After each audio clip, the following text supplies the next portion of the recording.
When I ask people who's the ideal client, you know what they tell me? Well, Barb, everybody can buy what I have to offer. Right. Okay? Now, what's the problem with that strategy? I mean, technically, they probably could, right?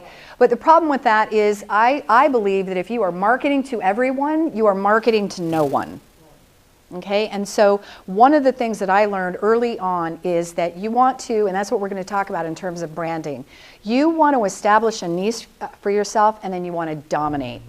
Okay, so my niche is sales and social media, and I do dominate that space. And I was already, doing a lot of work with sales organizations because of my background in technology. By the way, some people think social media just sort of happened like 18 months ago. I started experimenting with the tools about 10 years ago.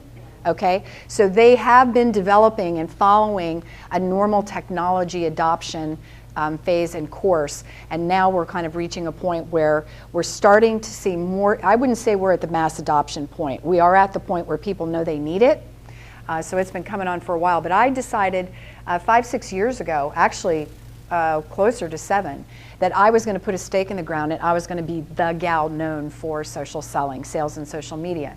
Now, what do you think the benefit of doing that has been for me?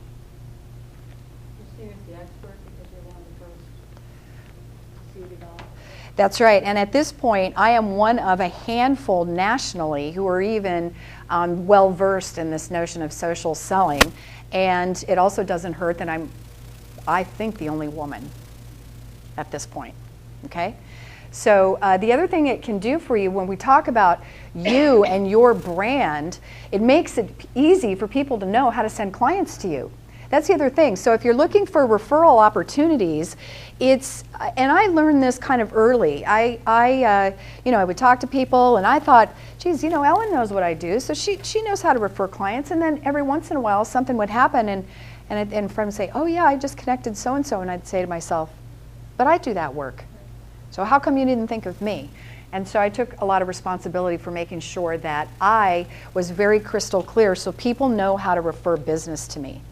So everything that I do, everything that I talk about, pretty much everywhere I speak, has some element related to sales and social media. That is really my sweet spot. So for all of you, you want to be asking yourself, what do people, and you might want to poll colleagues and friends. Okay, ask them how they perceive you. What do they think your brand is? What do they think it is that you sell?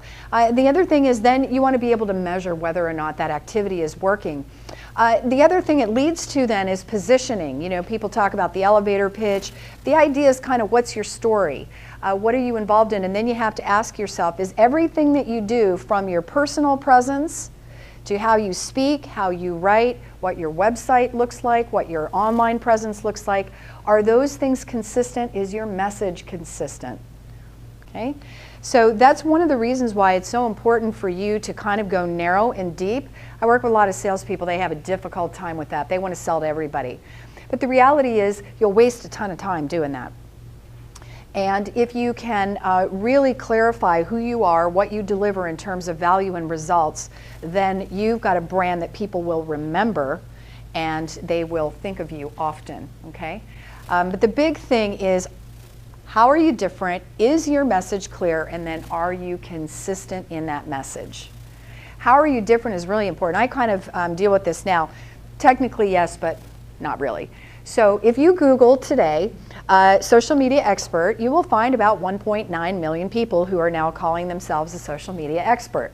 Okay, technically, I'm in that camp, right? Because I'm involved in the world of social media. So when people ask me how I'm different, that's easy. 30 years of sales experience, 30 years of technology background, and oh, by the way, 30 years of solid business background. Now, when you start talking to folks out there, and by the way, you can go to a networking event now and 3 in 5 people will say they're a social media something, consultant, coach, expert, whatever.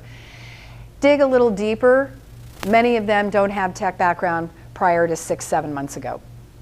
Okay, so I want you all to be thinking about how are you different in relation to other people who may be in similar businesses. And by the way, here's the thing you really have to think about. but you have to think about the buyer and what they perceive.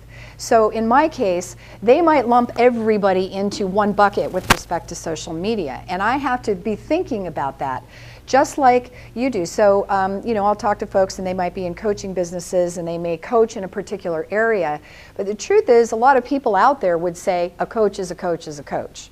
Right? So that's where you educate with your message and your value proposition.